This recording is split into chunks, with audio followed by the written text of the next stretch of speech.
During the campaign, I heard from training providers, but also from business, that the training that's been provided today isn't actually matching the needs for business, and we're also hearing that it's just too hard. So the government is in the process of reviewing all things training. There's a task force been appointed. So the best thing, in my experience as a minister, was to have those people talk to the people at the coalface, not just the people back in Canberra. And so today, I think there was real life experience brought to the table, and that's what makes the difference. Training needs to be something that is valued by the employee and the employer. Too many times today we heard of people getting a qualification, then going to the workplace, and then the boss saying, now we've got to train you. So, what's the point of that? It's costing the taxpayer, it's costing time, and it's just not efficient. Well, what we heard really loudly and clearly today is get away from compliance and make sure that the outcomes, as in what someone is capable of doing, is known, so that you link the payments to a job outcome, not a training outcome. And this needs to be practical outcomes so people can actually have skills that actually mean something in the workplace.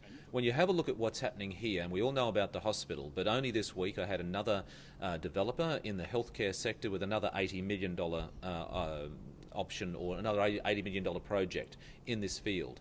So when you have a growth in one particular industry, and you know it's coming. We know in 2016, 3,500 jobs come into the hospital. Then there are ancillary jobs.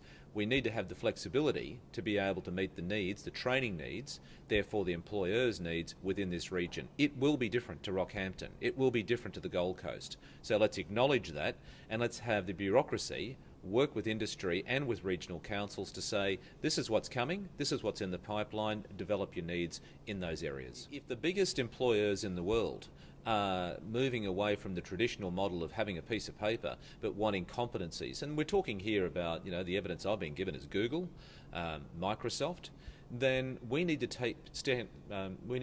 take notice of what they're doing.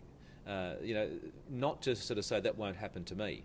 So not change what you're doing overnight, but be aware of trends in the world and make sure that the Sunshine Coast is at the forefront, not playing catch up. And that's part of where I'm at the moment, in trying to make sure that our business community, our training organisations and our schools have access to those sort of people that know what's happening in the world and can actually bring that information to us here on the coast.